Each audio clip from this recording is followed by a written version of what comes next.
கோவை சிறுமி வன்கொடுமை செய்யப்பட்ட வழக்கில் கைதான குற்றவாளி கார்த்தி தற்போது மீண்டும் மருத்துவமனையில் அனுமதிக்கப்பட்டிருப்பதாக தகவல் வெளியாகியிருக்கிறது. சக கைதிகள் தாக்கியதில் கார்த்தி பலத்த காயமடைந்ததாக தகவல் வெளியாகியிருக்கிறது. கோவை சிறுமி வன்கொடுமை வழக்கில் கைது செய்யப்பட்ட கார்த்தி மருத்துவமனையில் மீண்டும் அனுமதிக்கப்பட்டிருக்கிறார்.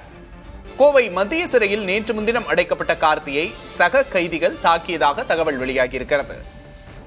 சக கைதிகள் தாக்கியதில் கார்த்தி பலத்த காயமடைந்ததாக தகவல் வெளியாகியுள்ளது. கோவை சிறுமி வன்கொடுமை வழக்கில் கைது செய்யப்பட்ட கார்த்தி என்ற நபர் மீண்டும் மருத்துவமனையில் அனுமதிக்கப்பட்டிருக்கிறார். ஏற்கனவே கைதின் போது தப்பியதாக கை கால் உடைந்து சிகிச்சை பெற்ற நிலையில் தற்போது மீண்டும் மருத்துவமனையில் அனுமதிக்கப்பட்டிருக்கிறார். கோவை மத்திய சிறையில் நேற்று முன்தினம் அடைக்கப்பட்ட கார்த்தியை சக கைதிகள் தாக்கியதாக தகவல் வெளியாகியிருக்கிறது.